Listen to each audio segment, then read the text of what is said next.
Hi everyone, this is Sally Fowler with Disabled Advantage Dog Training. Thank you for joining me on my Patreon tier, Service Dog Questions Answered. Today's question is, how should I integrate an in-training dog with my existing service dog? And is there a good way to overlap dogs so that I can ensure I always have a service dog's help? And because there are people out there who this situation applies to, I want to also be sure to cover what about bringing a service dog into an existing home that has pets and hasn't previously had working dogs. So I'm going to cover all three of those questions. They all kind of fall under the same umbrella. And so that's why I grouped them together. And as I go through this question, more questions might pop up, and I'm going to try my best to answer those. I've broken this into a few sections. The first thing I want to start with is what it means to overlap dogs. In the service dog community, it's recommended as best as you can to overlap help. And what that means is you start out with service dog A, and service dog A ideally retires at 10 or 11. So in order to ensure that you still have help before your dog retires, you would want to get service dog B in your home, either actively working if they came from a program or actively learning how to be your service dog if you're doing owner training. When service dog A is, say, 8 or 9. And that way, while service dog A is 8 or 9, service dog B is ready to go and actively working or is learning how to be a service dog. And then you have the option of, if service dog B is ready to go, then service dog A can start to have a more gradual switch to retirement where they do fewer and fewer tasks during the day, and sometimes you might do joint public access outings so that service dog B can learn. Or you might do, okay, well, A is going to go to town with me 3 days a week and B will go to town with me 2 days a week. And then gradually you switch that ratio so that B is doing more of the work than A is, and A gets to make that gradual retirement switch. If B is coming into your house being owner trained and learning, what it would look like is A's still actively working and largely being your service dog and cleaning up all the messes that B makes, in the sense of, if you have CRPS, training your own service dog causes a lot of pain.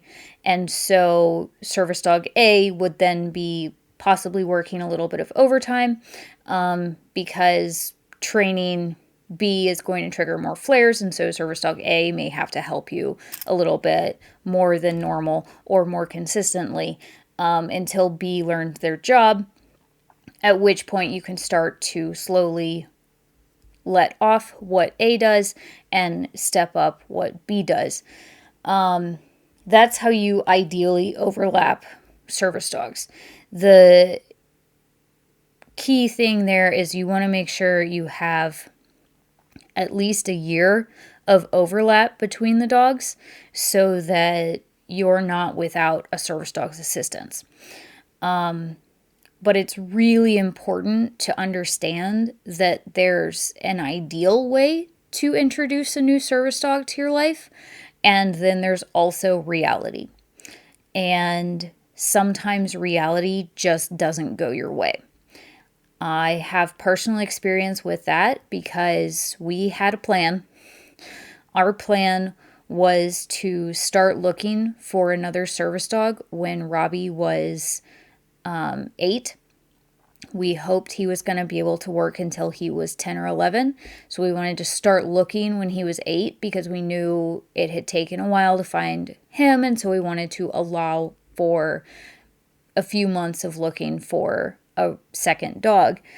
But Robbie sprung up with an injury when he was 8 and had to be emergency retired all of a sudden, and I got left without the assistance of a service dog completely. The degree to which Robbie was injured meant that he couldn't do about 75% of his tasks anymore. And it was a sudden shock to his life, and it was a sudden shock to my life. And it was not the ideal scenario whatsoever. He didn't get gradually weaned off of his job, and it definitely made it harder for him to make the adjustment to retirement. But it's how stuff happened. It's how life worked out. And I actually went without a service dog for a while. It only took 2 or 3 months to find Austin, but then I had to train Austin. And while I was training Austin, there were times where Robbie would do the occasional task if he offered it. And there were times where he would see Austin learning a task, and he would, I guess, think that Austin was doing it wrong, and so he would push Austin out of the way and show Austin how to do it properly. We always thought that was kind of funny, but it did help Austin learn, and it was extremely helpful to have Robbie around to show Austin things if I was failing to teach. There was one time in particular where I was trying to teach Austin how to come underneath my chest and push me up off the ground when I was kneeling in a bridge position. And no matter how I tried it, Austin just wasn't quite getting the message. And he was really rough and he was really playful. He was still largely a teenager at this point. And so I showed it with Robbie, and Robbie was like, oh, goody, I get to go back to work. This is fantastic. And Robbie did it perfectly a few times. Austin watched, put Robbie in place, asked Austin to try again, and Austin immediately got it. So there were times where there was some level of overlap, but it wasn't an overlap in the sense of me having medical assistance from Robbie.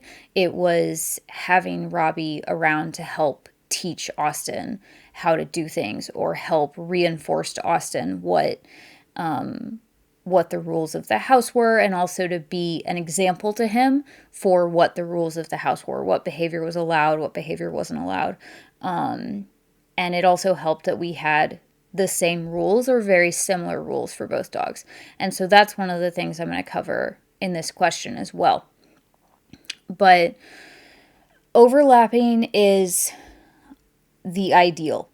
But the ideal is not always what happens. And so that's something I really want you guys to take away from this question.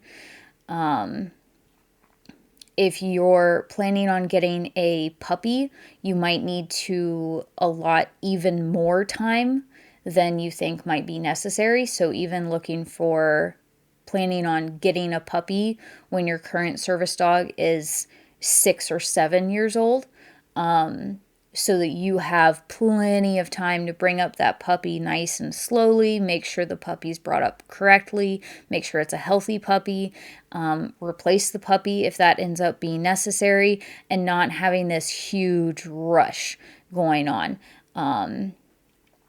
of feeling like you're worried you're going to suddenly be without a service dog's assistance.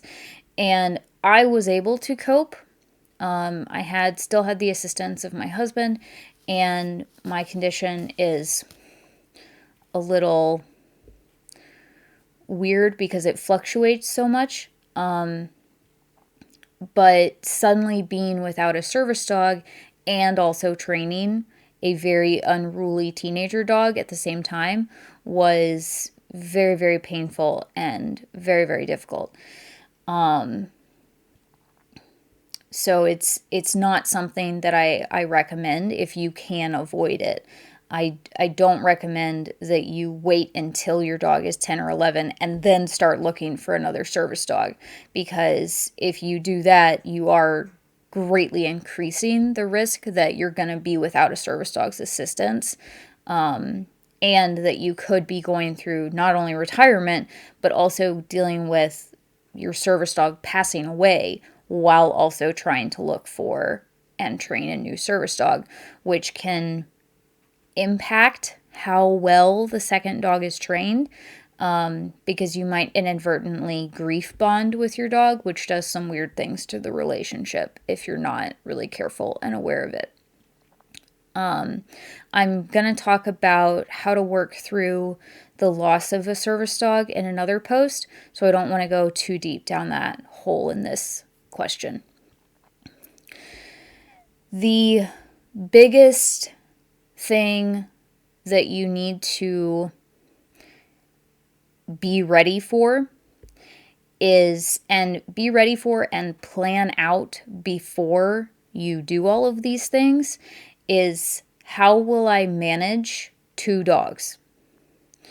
Because you're still disabled. And best case scenario, service dog A is going to be helping you, but there will be times when service dog A cannot be beside you because of whatever exercise you're doing with service dog B and whatever management strategy you have in your house. And so that means you're going to have to figure out how to deal without having service dog A beside you. And you have to have a strategy for how you're going to wrangle 2 dogs. Depending on what your disability is, that might be, all right, that's just an added challenge. Or it might be, oh dear, how do I actually do this? Prior to my getting disabled, I often dreaded when my boss, I worked at a horse ranch. I worked at several horse ranches, actually. But I often dreaded whenever my boss would tell me to take out 2 horses to the pasture at once, or go out to the pasture and catch 2 horses at once. Because if they were 2 horses who liked each other, it was only moderately difficult. But if they were 2 horses who really didn't like each other and barely tolerated each other, it got way more dangerous and terrifying. Because you have to be intimately aware of what your left hand is doing, what your right hand is doing, what your right leg is doing, what your left leg is doing, what you're communicating with your body and your spatial pressure, how you're handling gaits and 2 ropes at one time, what each horse is doing, what their body language is, what he said to the other horse, and what their body language is telling each other, and what their body language is telling you. And if someone's considering kicking you or biting you, or suddenly swerving to the side because something caught their attention or spooked them. And you have to be aware of all of these things at the same time, every single time you're handling both animals at once. And it's terrifying when it's horses. Little thrilling. I always managed to get it done. I never got hurt, thankfully.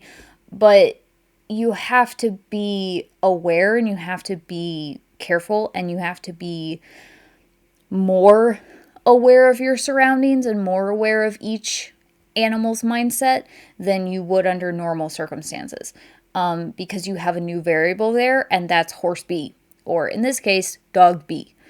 And dog B, being a new dog, is kind of an unknown variable for at least 3 months. Because it takes 3 months for a dog to settle into a home and really start to reveal who their personality is. So over 3 months, you kind of just have a wild animal who you're learning about. And you hope it goes well. And so I actually recommend for the first 3 months that you do everything in your power to make sure that you're not actually holding both dogs at once, ever. I came up with a very complicated system that I'm going to share with you guys that was exhausting, but it worked really, really well. It kept me safe-ish. It kept the dogs safe. And while it was exhausting, it set up a really steady and solid routine for the dogs and a schedule, and it helped with the training. but it's something that you need to be aware of before you jump into this.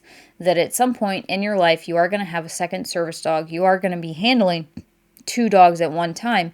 And if you work with a mobility dog, you will be handling 2 large breed dogs who are bigger than 70 pounds at one time. And that's a lot. So it's something you want to plan for.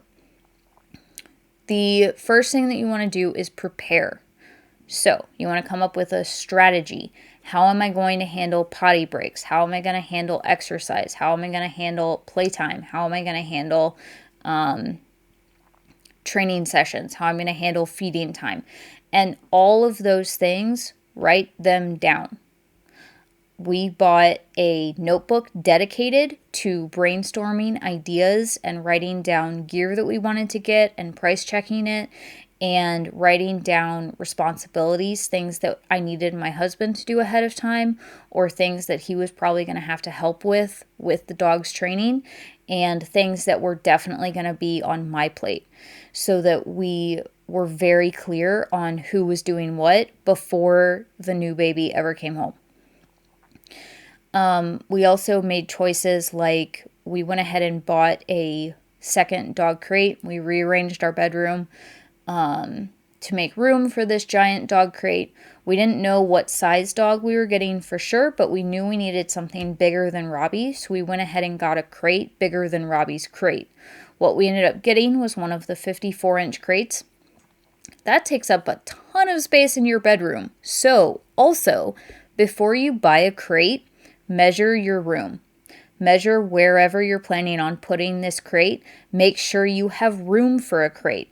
Figure out if it's going to go long ways or short ways. How's the door going to open? How's the door opening and closing going to work with the rest of the floor space in whatever room the crate's going in? Where's the crate going in relation to your other dog's crate? We didn't want to put the new dog's crate in Robbie's spot because Robbie's spot was Robbie's and we didn't want to totally upend Robbie's world. It also quite simply wouldn't fit there. So that was fine. But we bought the crate a few months before we ever got the dog. And we set it up so that we could get used to the new floor plan and floor spacing. And so that Robbie could get used to something new being in his environment as well. When you bring a dog into your home, whether it's a service dog in training or a pet dog, if there is another dog already living in your home, you are changing your dog's environment by adding a new dog to it. And so all the stuff you're doing to get ready for the other dog, you also need to think about your current dog. What do they need? How are you going to help them adjust to this change in their world and in their life? And so we did things like we bought 2 house gates, one for our bedroom and one for my husband's office. My husband's office was very difficult to puppy proof, so we just put up a gate and chose to not let Austin go in there at all. But we did choose to let Robbie go in there. So that also provided Robbie with an easy place to go and escape the new baby. Robbie knew he was allowed in there. We put Robbie's beds in there. Austin was not allowed in there. How did I reinforce that? Austin was kept on a leash that I held for at least 30 days. If I wasn't holding it, he was on a leash that he dragged around the house, and he was always within sight of me so that I could step on the leash easily to prevent him from going places where he wasn't allowed to go. Austin stayed on a dropped house leash for about 30 to 60 days. I don't remember exactly, but that's your general rule of thumb. Basically, Austin always had a leash on until we were sure that he understood very basic house rules. Don't run outdoors, don't go in the office, don't jump on the furniture, don't counter surf, things like that. Very, very basic house rules. and that he understood what our correction noise meant and what praise meant and what his name was and things like that, so that we had a way to reinforce to him what he could do and what he couldn't do when that leash eventually came off.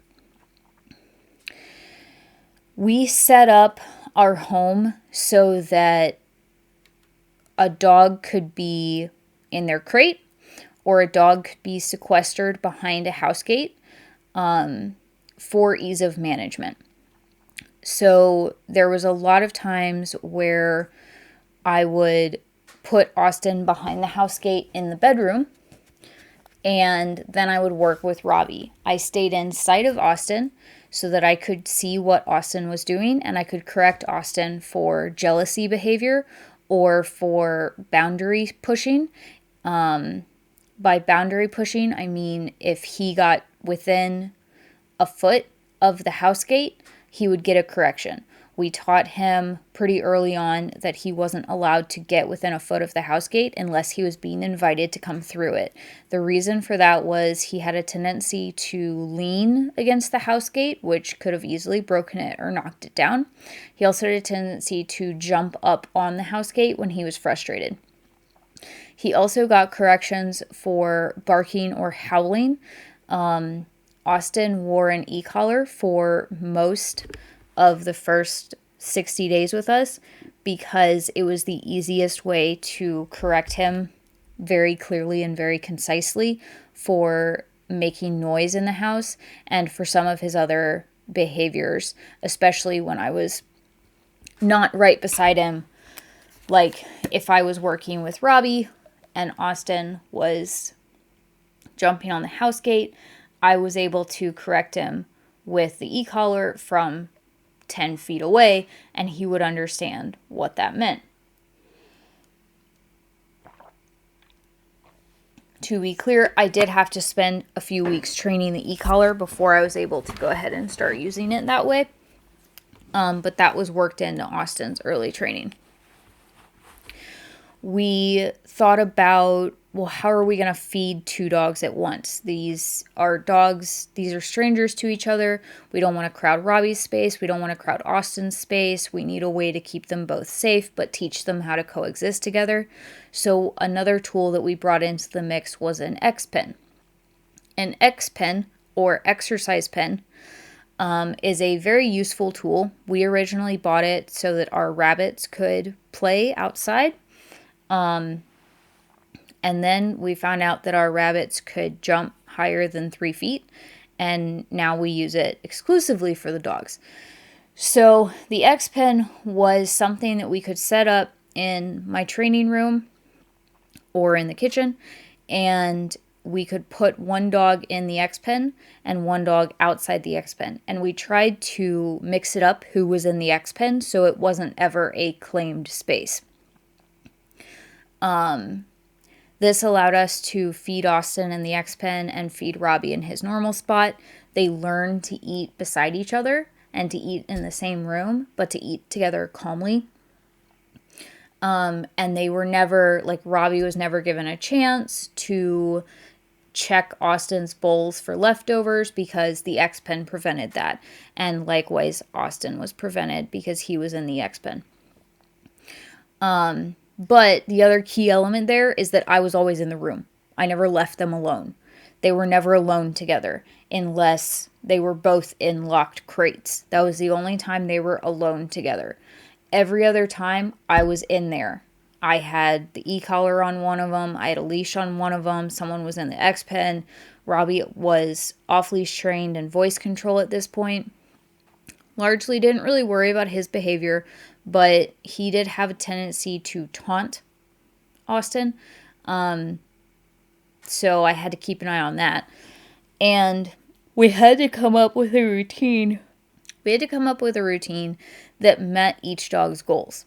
Robbie was injured. He had really messed up shoulders. And so he really could only walk a mile a day and couldn't do a ton of stuff, but I was ready and willing to let him do as much as he wanted to try to do But then after vigorous exercise, I needed to cold pack Robbie's shoulders for 5 minutes each. So that was an added thing in the day. Robbie also needed basic mental stimulation, and one of those things was learning to find antler sheds. Those are shed deer antlers. Because being part Mal, he was a working dog, if I didn't give him some sort of work to do, he got destructive. So Robbie, I really had to keep a tight hand on, just to make sure that he wasn't ever bored in a way that led to destructive habits. It was okay for him to be bored, and he learned how to be bored as a service dog, but he would tolerate being bored for about 3 days, and then craziness would start to emerge if nothing got done with him. So I had to look after that. And then Robbie was also trained on a 4 times a day potty schedule, and a twice a day exercise schedule, and a once a day feeding schedule. So I wanted to transfer all of that to Austin, but also keep it for Robbie. What that meant was that every morning I would wake up, and I would usually take out Austin first, because being a younger puppy and learning the house training rules of our house, I wanted to make sure he didn't have an accident in the house. So I'd take out Austin, let him go potty, bring him back in, put him back in his crate, take out Robbie off leash, and while Robbie was using the bathroom, I would then take care of the rabbits, because I knew I could trust Robbie to be off leash and make good choices while I was taking care of the rabbits, or I could ask Robbie to remain in a command while I took care of the rabbits, and it was fine. And then we would go back inside. I would, go throughout my day. Austin spent most of the day on a leash that I either held, or being put in an X-pen, or behind a house gate, or in his crate. And when Austin was free wandering around the house, I would usually shut Robbie behind the bedroom house gate or behind the office house gate. So the dogs were never loose at the same time in the house. Being loose together is something that had to be earned, and it had to be taught slowly over time.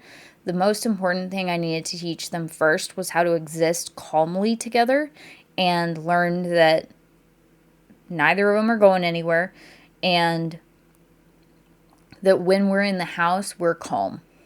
There's no shenanigans happening.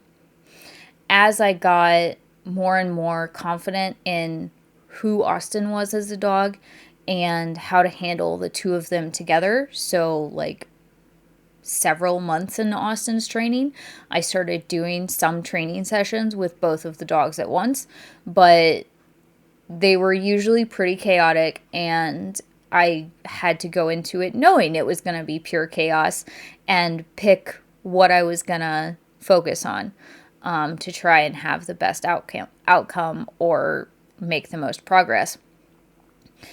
Both dogs had the same set of rules. Robbie's rules were a little bit expanded and a little bit more lax, given his injury status and retirement, and also given that he had more extensive training than Austin did. So Austin wasn't allowed on the couch or the bed, but Robbie was allowed on the bed still when he asked to get on the bed.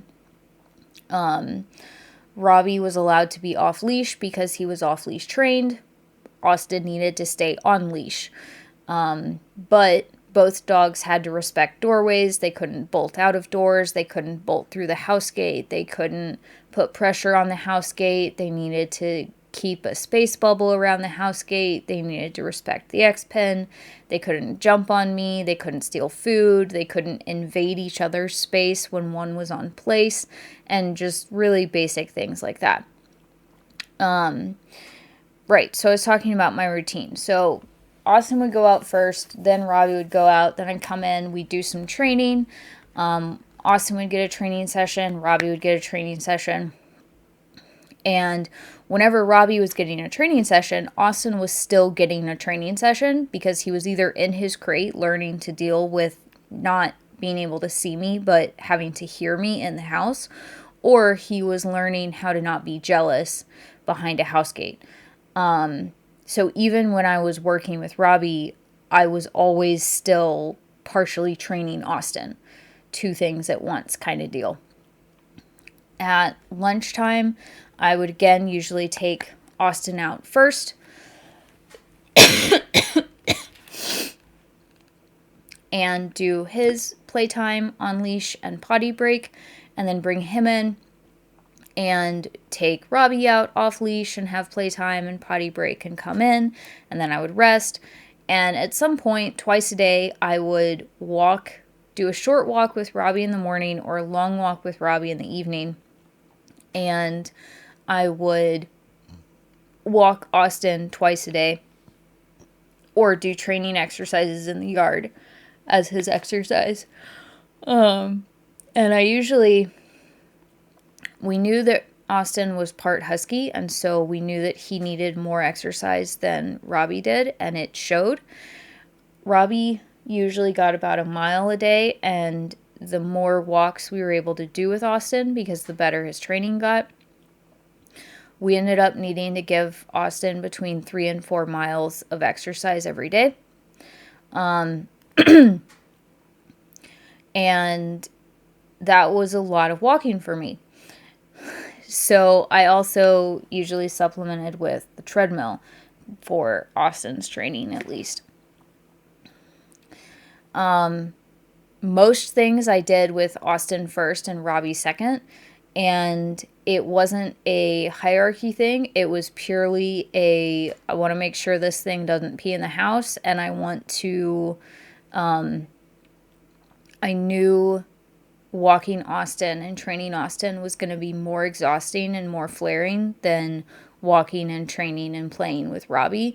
And so if I did it with Robbie second, I would have Robbie there to help me in the moment if I really, really needed it, which he usually did offer to help if he could tell if I was limping or if I was really walking slowly or stiffly or something. We staggered work, so Robbie was completely cut off from most of his work because of his shoulders. But then whenever Austin started learning some of his tasks and Robbie was like, hey, that's my job, there would be some things where I would let Robbie do it and some things where I would have Austin do it and make Robbie watch and not let Robbie come help. Once the dogs graduated to both dogs knowing and understanding place, we were able to take the house gates away and rely on place, but each dog was always in place. There was still never, let's just all freely mill about the house all day. Very tight management of what each dog was doing throughout the day, all the time. You're going to need to have really good time management. So any other responsibilities that you have, you need to clock everything out and stick to a routine and write it down somewhere and ask that other people in your house either respect that routine or are willing to pitch in with that routine. I spent most of my time with the dogs for 8 months. Because managing both dogs and Austin's training was an enormous time suck, and it didn't leave much else for washing dishes or working with Disabled Advantage, unfortunately.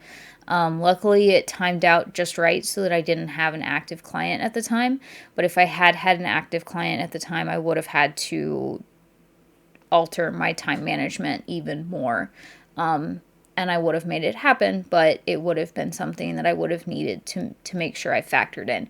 So if you have a job and you're doing this, you need to definitely plan and prepare ahead of time. How am I going to fit in work? How am I going to fit in all of this other stuff around work and around training and managing each dog's behavior, giving them opportunities to learn right from wrong and make mistakes so that I can remind them what the right thing is to do and give them opportunities for playtime and everything else. And this is where adopting training as a way of life really comes into play, is that if you're willing to accept that the minute you wake up to the minute you go to sleep, you're basically going to be training your dog in some form or fashion for the entire day. It's a lot easier to actually fit in all of your dog's training. Right now, I'm recording this podcast and Austin is asleep on place in the other room. That's technically management and training. I asked him to be there after exercise to help him cool off and also to help him have something to do while I'm working so that he's not a distraction and so that I know he's not making poor choices. And so that's just one example of that. But the dog-to-dog management is really the most crucial aspect of bringing another dog into your home, because if you don't have rules and you don't have a plan for how you're going to manage each dog, if you don't have a way to avoid handling both dogs at once until you've got a good handle on each dog's personality and level of knowledge, you're going to be setting yourself up for a potentially unsafe environment and definitely more disability flare-ups. That's pretty hard to avoid either way, but when you take the time to plan out how you're going to integrate a new dog into your household, how you're going to help your old dog adapt to this change in their environment and their life, and how you're going to manage the routine and the needs between the two dogs ahead of time before you bring that dog home, it is a lot of work, but I promise you are creating a more peaceful and calm coexistence with both of these dogs, which you absolutely need and deserve, because you're going through a transformation yourself. You're having to let go of working with your first service dog or your current service dog and accepting the idea of working with a different partner. And that's a change for you as well. And so if you come at it from a very chaotic starting point of not planning, not preparing, just jumping headfirst into it, you're definitely going to be way more stressed out than was necessary, and it could have been avoided. This applies if you're bringing a service dog into a pet home also. The biggest thing there is that you want to make sure that your pet dog has training, has basic manners, has a basic concept of rules.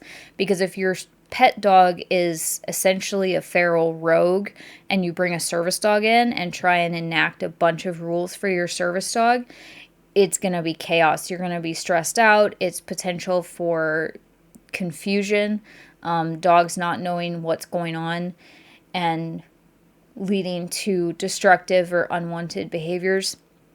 You're going to have a huge mess on your hands. So a way to prepare there is if you have a pet dog and you know you're planning on bringing a service dog in training into your home or a service dog from a program into your home, my advice to you would be to go ahead and get your pet dog into some level of training for basic manners. And I do have a 60 to 90 day course specifically designed to teach pet dogs basic house manners so that you would be able to have your dog on a good solid ground for understanding what you're trying to communicate to them before you bring a new dog into the mix and you're suddenly trying to communicate with two dogs at once. If one of the dogs doesn't know anything, your life is very chaotic. If both of the dogs don't know anything and one of the dogs you've chosen to not teach anything and one of the dogs you are teaching everything in the world to, because that's what service dog life is, you're just, it sounds like such a complicated mess to even consider that. I don't know how people manage to do it. I would find that really, really stressful. But if you're planning on bringing a service dog in your home, you have a pet dog, you know you want to be proactive, you know you want to ensure that both dogs are able to coexist peacefully, and that you're one day going to be able to walk both dogs at once, or train both dogs at once, or have both dogs existing peacefully in the house together at once without you having to constantly keep an eye on everything, then I do strongly recommend you sign up for training, be it with me or with somebody else. Like I said, I do have a course for teaching basic manners. It doesn't focus real heavy on commands. It focuses on the core values and principles of, hey, please don't be a jerk in my house kind of training. So that's how I recommend integrating an in-training service dog or a service dog into a pet home, and overlapping the dogs and dog management between multiple dogs in your home.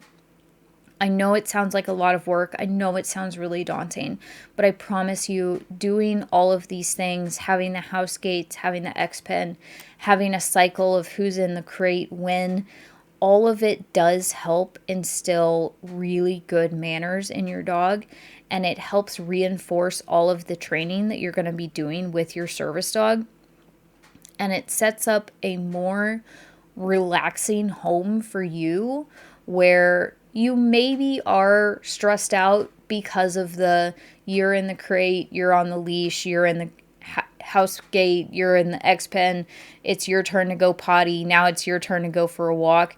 You know, that level of stress from doing it right, but that stress from doing it right is way better than the stress of constantly feeling like you're failing or underwater trying to juggle the needs of two dogs at once when either one of them knows the book and the other one doesn't, or they both have no clue what's going on. I often felt like I was underwater trying to manage Robbie in our first year with him, and he was only one dog. I can't even begin to imagine how chaotic my life would have been if I had a pet dog or I had a service dog and I didn't try to integrate them or try to learn about dog management before I brought the second dog home. If you'd like some additional resources for places to learn about managing your dog in your home, I'd be more than happy to share those with you. Please just send me a message. Thank you for listening to my very long question about integrating a new dog into the home and overlapping service dogs. If you have any questions about this, or you'd like to sign up for a training course with me, please send me a message.